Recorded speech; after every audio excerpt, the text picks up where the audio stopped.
सभी का एक बार फिर स्वागत करते हैं आपके अपने यूट्यूब चैनल के सर कंप्यूटर नॉलेज। तो आज हम बात करेंगे कंप्यूटर सीरीज के अंतर्गत जो कि स्टोरेज डिवाइस के बारे में, जो कि आप पिछले वीडियो में आप पढ़ चुके हैं। आउटपुट डिवाइस और प्रोसेसिंग डिवाइस। अब हम आज बात करेंगे किस डिवाइस के बारे में, तो स्टोरेज डिवाइस के बारे में बात करेंगे। ठीक है, कि स्टोरेज डिवाइस क्या होता है तथा स्टोरेज डिवाइस का क्या वर्क होता है और स्टोरेज डिवाइस किसे कहते हैं। ठीक है, इन सभी के बारे में आज हम बात करेंगे। आप सभी से निवेदन है कि आप लोग वीडियो को पूरा वॉच जरूर किया करिए। आप लोग वीडियो को बीच से छोड़ के वापस चले जाते हैं, जिससे आपके जो जानकारी रहती है वह अधूरी रह जाती है। हम आपको एक से बढ़ के एक कंटेंट को प्रोवाइड करने का प्रयास करते रहते हैं, तो कृपया कर वीडियो को पूरा वॉच किया करिए। ठीक है, और वीडियो जो कि आपको अगर पसंद आता है तो आप चैनल को सब्सक्राइब, वीडियो को लाइक जरूर किया करिए। ठीक है, तो चलिए वीडियो को शुरू करते हैं। यदि हम बात करते हैं कि मेमोरी क्या होती है या मेमोरी का हिंदी नाम क्या होता है। ठीक है, तो मेमोरी का जो हिंदी नाम होता है वह आपकी होती है स्मृति। ठीक है, स्मृति यानी याददाश्त जिसको कहते हैं हम लोग हिंदी में। ठीक है, यह मेमोरी का हिंदी नाम होता है, जो कि कई बार एग्जाम में पूछा गया है। ठीक है, अब यदि अगर हम पहली बात करें, पहली पॉइंट की कि मेमोरी का क्या है मैं या कौन सी डिवाइस होती है, तो हम कहेंगे कि मेमोरी क्या होता है, एक स्टोरेज डिवाइस होता है। ठीक है, यह एग्जाम के दृष्टिकोण से इसको जरूर नोट करके रखे रहेंगे कि मेमोरी स्टोरेज डिवाइस का भाग होता है, जिसका इस्तेमाल जो है कि डेटा और सूचनाओं को स्टोर करने के लिए किया जाता है। यानी कि यदि हमें कंप्यूटर में किसी भी डेटा या किसी भी सूचना को या इंफॉर्मेशन को स्टोर करना हो, तो हम किस चीज़ का इस्तेमाल करेंगे? कंप्यूटर मेमोरी का इस्तेमाल करते हैं। ठीक है, अब हम अगली बात करते हैं कि कंप्यूटर की मेमोरी को जो है कि यूज क्या होता है या किस तरीके से हम यूज करते हैं। तो कंप्यूटर की जो मेमोरी होती है उसको छोटे छोटे हिस्सों में क्या करते हैं, बांटा जाता है। ठीक है, यानी छोटे छोटे टुकड़ों में उसको बांट लेंगे, हिस्से में बांटे रहते हैं, जिन्हें हम क्या बोलते हैं? सेल बोलते हैं। ठीक है, उन छोटे छोटे हिस्सों को हम क्या बोलते हैं? सेल बोलते हैं। और इन सेलों में डेटा को क्या करते हैं? बाइनरी फॉर्म में यानी 0,1 के रूप में क्या करते हैं हम लोग? स्टोर करते हैं।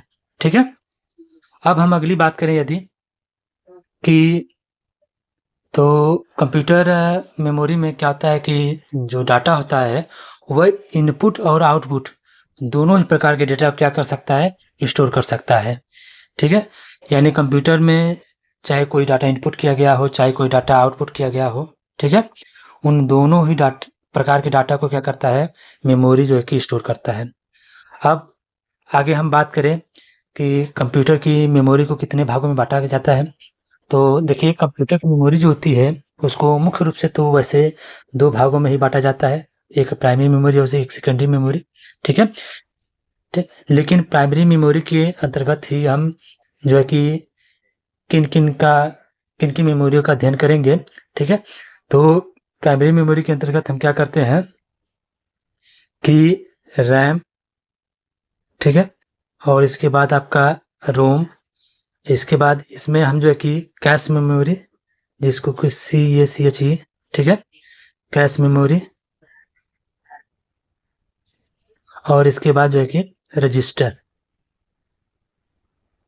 ठीक है, इन सभी का क्या करते हैं हम लोग? अध्ययन करते हैं।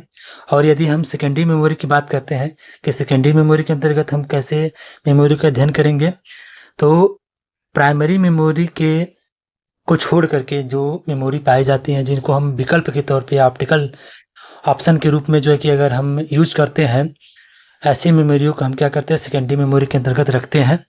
जैसे कि आप एग्जाम्पल के रूप में आप यहाँ पे देखेंगे कि आपका जो मेमोरी कार्ड होता है, ठीक है, मेमोरी कार्ड, यह आता है आपका फ्लॉपी डिस्क। ठीक है, इसका अध्ययन करेंगे हम। कुछ मैग्नेटिक डिस्क आते हैं, इनका अध्ययन करते हैं। ठीक है, और इनके अलावा भी हम CD, DVD आदि सभी का क्या करेंगे? यूएसबी थंब ड्राइव आदि सभी का क्या करते हैं हम लोग सेकेंडरी मेमोरी के अंतर्गत अध्ययन करेंगे, जिनका काम हम अगले वीडियो में, नेक्स्ट वीडियो में जब हम सेकेंडरी मेमोरी को पढ़ाएंगे तो हम उसमें जो है कि इसका एक तरफ से जो है कि डिटेल्स के साथ जो है कि क्या करेंगे आपको बताते चलेंगे। अब हम अगर आगे बात करेंगे कि प्राइमरी मेमोरी, ठीक है, प्राइमरी मेमोरी क्या होती है, प्राइमरी मेमोरी किसे कहते हैं और उसके कितने भाग होते हैं। तो सबसे पहली पॉइंट होती है कि प्राइमरी मेमोरी जो होता है ये मेन मेमोरी होती है, ठीक है।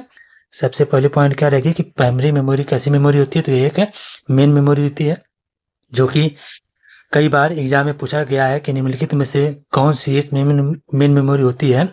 तो हम कहेंगे कि जो रैम होता है, ठीक है, या प्राइमरी मेमोरी जो होता है, और प्राइमरी मेमोरी के अंतर्गत जो रैम आता है उसको हम क्या करते हैं मेन मेमोरी के रूप में रखते हैं, ठीक है।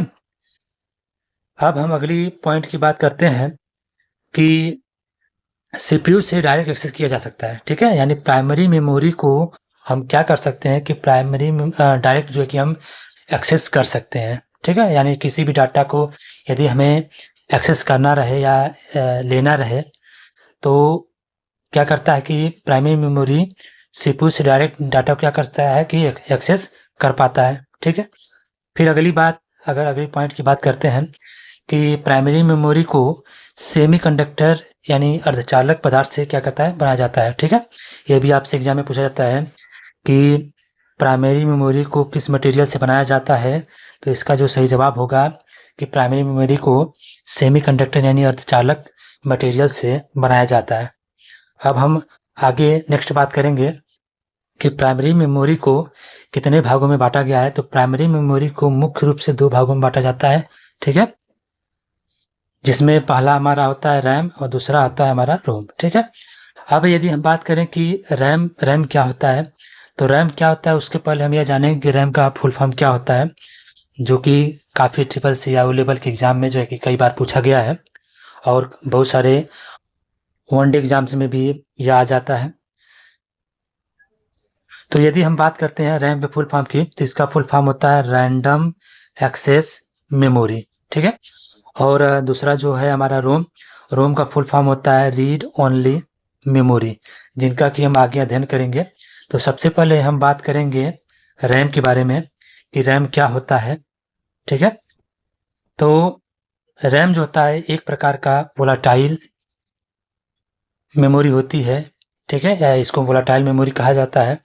वोलाटाइल का मतलब क्या होता है कि वोलाटाइल ऐसी मेमोरी होती है जिसको हम हिंदी में क्या बोलेंगे परिवर्तनशील बोलते हैं, यानी जिसमें हमें यदि किसी डाटा को इंसर्ट करते हैं तो उस डाटा को हम आवश्यकता पड़ने पे हम क्या कर सकते हैं उसमें हम परिवर्तन जो है कि कर सकते हैं। या फिर इसको इस प्रकार से समझ सकते हैं कि जब तक कंप्यूटर जो होता है हमारा ऑन कंडीशन में पाया जाता है, यानी कंप्यूटर ऑन होता है, तब तक हम डाटा को क्या कर सकते हैं एक्सेस कर सकते हैं। लेकिन जैसे ही जैसे ही जो कि बिजली की जो सप्लाई होती है अगर वह कट जाती है, ठीक है, कट जाती है या चली जाती है तो इसके जो डाटा होते हैं वह क्या होते हैं डिलीट हो जाते हैं, ठीक है। तो कहने का मतलब यह होता है कि जब तक जो है कि यह चलती कंडीशन में होता है, जब तक हम कंप्यूटर पर वर्क कर रहे होते हैं उन कंडीशन में यह क्या करता है डेटा को क्या करता है कि स्टोर करता रहता है, और जैसे ही पावर सप्लाई जो है कि कटती है या चली जाती है वैसे ही डाटा क्या होता है तुरंत इरेज हो जाता है। अब हम अगर बात करते हैं कि आखिरकार हम रैम को यूज क्यों करेंगे, ठीक है। तो इसका सबसे मेन रीजन यह होता है कि रैम को यूज करने का सबसे बड़ा रीजन जो होता है कि इसकी जो स्पीड होती है यह काफ़ी तेज होती है और यह बहुत तेजी के साथ क्या करता है कि डाटा को एक्सेस कर पाता है। अब हम आगे बात करेंगे जो है कि रैम के टाइप क्या होते हैं या रैम कितने प्रकार के होते हैं। तो रैम जो होता है मुख्य रूप से 2 प्रकार का होता है, पहला यस रैम, दूसरा होता है हमारा डी रैम।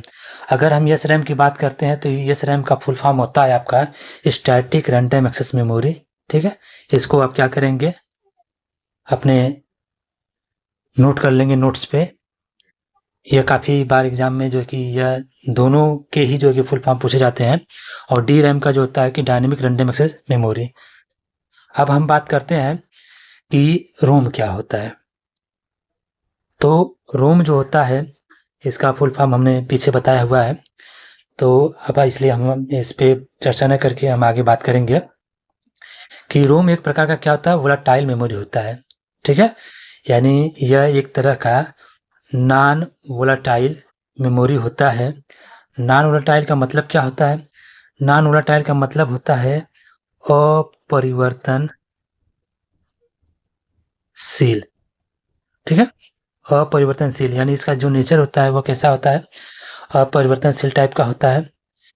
और इसमें जो होता है कि आगे बात करें कि इसमें अगर सप्लाई कट जाती है या क्लोज हो जाती है तब भी इसमें डाटा क्या होता है, बना रहता है। जैसे आपने पीछे पढ़ा कि रैम में क्या होता है कि अगर पावर सप्लाई कट जाती है तो उसके जो डाटा होते हैं वह स्वतः मिट जाते हैं, लेकिन रोम में इस प्रकार का कुछ भी नहीं होता है। इसमें यदि पावर सप्लाई कट भी जाती है तब भी इसके जो डाटा रहते हैं वो हमेशा क्या होते हैं, बने रहते हैं। ठीक है, बने रहेंगे। अब हम आगे बात करेंगे फिर इसके आगे, तो यह होगा कि रोम में जो डाटा होता है वह किस तरह का स्टोर होता है, किस रूप में, ठीक है, या किस टाइप में स्टोर होता है। तो परमानेंटली रूप से जो है क्या होता है कि स्टोर होता है। रोम में जो डाटा होता है वो परमानेंटली रूप से स्टोर होता है। ठीक है, जो कि अपने आप जो है डिलीट नहीं होता है। अब यदि हम बात करते हैं कि रोम कितने टाइप का होता है, रोम की कैटेगरी क्या होती है, तो रोम को मुख्य रूप से हम 3 भागों में बांटते हैं। पी रोम है, ईपी रोम है और ईईपी रोम है। अब हम इनके बारे में हम जो है कि चर्चा करेंगे कि पी रोम क्या होता है, ईपी रोम क्या होता है और ईईपी रोम क्या होता है। तो जो हमारा पी रोम होता है इसका फुल फॉर्म होता है प्रोग्रामेबल रीड ओनली मेमोरी। ठीक है, यानी यह एक ऐसी मेमोरी होती है जिसको केवल हम एक बार क्या कर सकते हैं, प्रोग्राम कर सकते हैं। ठीक है, एक बार प्रोग्राम होने के बाद हम इसको दोबारा से हम प्रोग्राम नहीं कर सकते हैं। और इसमें जो डाटा रहता है ये मैन्युफैक्चरिंग के दौरान हम क्या करते हैं, डाल देते हैं और इसको फिर हम चाह करके भी हम कभी इसको जो है कि बदल नहीं सकते हैं। ठीक है, अब हम अगली बात अगर करते हैं ईपी रोम के बारे में। ठीक है, तो ईपी रोम का जो फुल फॉर्म होता है वह होता है erasable programmable read only memory.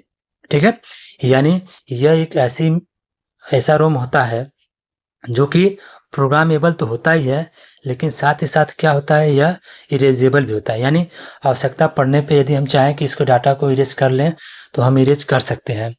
लेकिन यहाँ पे एक चीज़ ध्यान देने वाली बात यह रहेगी कि इसको डाटा को यदि हम इरेज करेंगे तो किसकी हेल्प से इरेज कर सकते हैं, तो इसका सही जो है कि जवाब होता है आपका पराबैंगनी।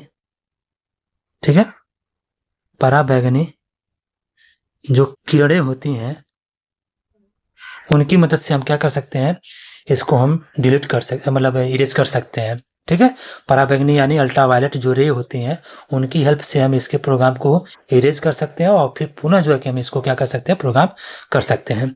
अब यदि हम बात करते हैं ईपी रोम की, ठीक है, कि ईपी रोम क्या होता है, तो ईपी रोम जो होता है ये इसका फुल फॉर्म है electrically erasable programmable read only memory. यानी यह प्रोग्रामेबल तो होता ही है लेकिन साथ ही साथ ये इरेजेबल भी होता है। और यदि ये इरेजेबल होता है तो किसकी हेल्प से इरेजेबल होता है, तो ये इलेक्ट्रिकली इरेजेबल होता है। यानी ये विद्युत के द्वारा, इलेक्ट्रिसिटी के द्वारा क्या कर सकते हैं, हम इसके प्रोग्राम को इरेज कर सकते हैं और इरेज करने के बाद पुनः जो कि इसको प्रोग्राम कर सकते हैं। ठीक है, अब हम बात करेंगे कि प्राइमरी मेमोरी कुछ विशेषताएं हैं जो कि आपको पता होनी चाहिए कि प्राइमरी मेमोरी जो होता है यह डेटा तेजी के साथ एक्सेस किया जा सकता है। ठीक है, यानी प्राइमरी मेमोरी जो होता है यह डेटा को काफ़ी तेजी के साथ क्या कर सकता है, एक्सेस करता है। और यह जो होता है कि कैश मेमोरी के बाद जो कि प्राइमरी मेमोरी की जो स्पीड होती है वह ज़्यादा होती है।